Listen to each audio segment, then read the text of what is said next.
my podcast where I help you embrace your power and live the life you're meant to live. All right, let's get to it.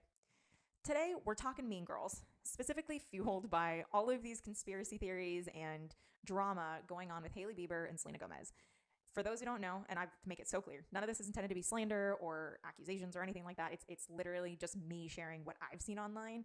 I have no idea what's true, and I'm not trying to place blame or assume I know anything because I don't. So I want to make that abundantly clear. But to try to summarize the best that I can, basically it's come out that Hailey Bieber did like a kind of gag thing. Like basically Taylor Swift's album was brought up during a show, and then Hailey Bieber did kind of a gag face, and then Selena Gomez commented on the video and said, "Sorry, my best friend is and will always be the best there is." And then now there's all these videos surfacing of how there's speculation that Hailey Bieber is obsessed with Selena Gomez, and basically saying how she copies her outfits and how her marrying Justin really came down to the fact that she just wants to be Selena, and it's honestly kind of crazy in the most respectful way. I'll be honest, I see some of this and I'm like, how do you guys put all of this together? Like, y'all are some detectives. It's been crazy, some of the things that have been brought up or said. Like, one, again, speculation. I have no idea if this is true or not. One speculation was that Kylie Jenner and Gigi Hadid, I don't know how to pronounce her last name, I'm so sorry, invited Selena Gomez to Bali. So then that way Hailey could spend New Year's with Justin, and then they pulled up pictures of like her and Justin together that year. I have no idea.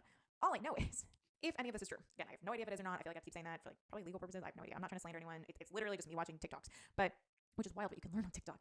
But if this is true, if all of this is true, that is some toxic ass shit. I apologize for swearing. Like, Kyle, if you really want to, you can bleep that out. But man, that is some mean girl behavior if I've ever heard of it. And it's very insecure behavior, because, and that's kind of where this is coming from, or why I'm using that as the example, because these are things that I think a lot of people, one, they become really engaged in it. Obviously, I'm like, wow, how deep can I go in this thing? But also, a lot of people can probably relate to it and maybe aren't noticing patterns in their own life, because a lot of times we see celebrities, we see these things, and we view it as almost unreal, because we view it as almost like a TV show or whatever it may be, because they're famous, we don't know them, it's not real. And then, well, maybe it is real, I don't know. But we view it as something unrealistic, and we disassociate our own experiences from it.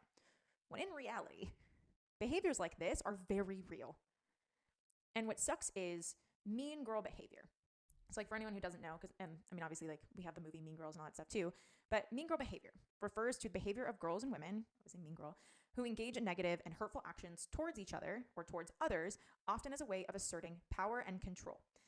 And this can manifest in a lot of different ways: gossiping, exclusion, cyberbullying, manipulation, verbal or physical aggression. And we can see this in schools. Like, I've personally seen this in schools where, and I've engaged in stuff like this, like gossiping or rumors, and it can be very, I did a bunch of research on it, because there's a lot of research articles, and I'll make sure I send the references to Kyle, so that we can put it in the show notes and everything. But there was like research actually done about how a lot of this can be stemmed in group mentality. So in the sense that if you're surrounded by other people who are doing it, it's very easy to want to fit in, or to kind of be fueled by the other mindsets around you, which then supports you engaging in this, my personal opinion, toxic behavior of, again, the gossiping, the bullying.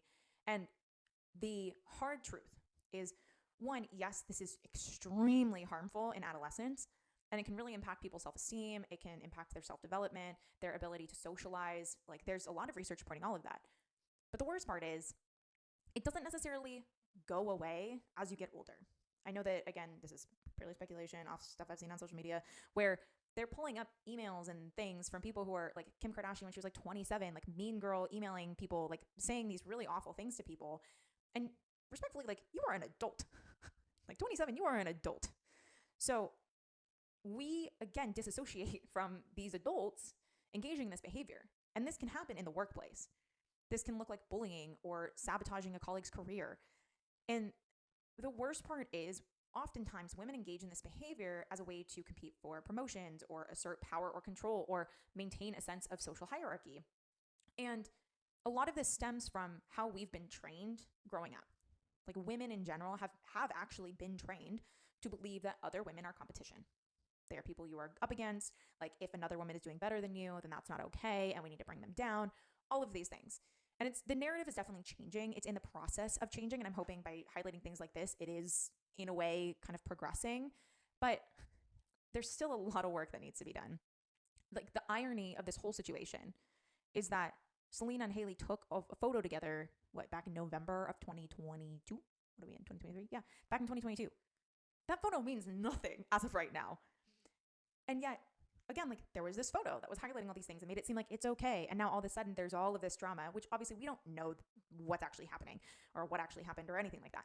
But it is fascinating how things can change so quickly and how prominent or real, like, manipulation and like fakeness is. So I'm not gonna talk too much about it in the sense of like social media, only because we see it so much, and I feel like social media, cyberbullying, like all that stuff is like a whole other beast. And like we're definitely seeing that right now, where people are going on Hailey's Instagram and they're like attacking her. And we see this too with like big influencers who maybe have a hard time with a certain brand or something, and then they kind of rally the troops. So like that's a whole other thing that we can talk about another time, because I think that's important too, where we need to be thoughtful of what we do online too. But anyways, I want to dispel the myth that mean girl behavior only occurs in young girls and then disappears when we get older, because it doesn't.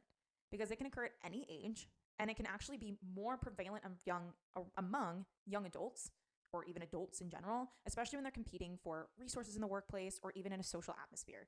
And another myth is that mean girl behavior is a natural part of female socialization, and that women are naturally more competitive and catty towards each other. Because in reality, research suggests that mean girl behavior is often a learned behavior that is influenced by social conditioning and cultural norms. And it pisses me off because it's not okay. It's not. And yet we are told that this is a normal, okay thing. Like, oh, girls will be like, what's interesting is we have the whole guys will be guys when guys do dumb shit. But then we open up to women who and say like, oh, like that's just cattiness, or she's a B word. We make excuses for poor behavior, and we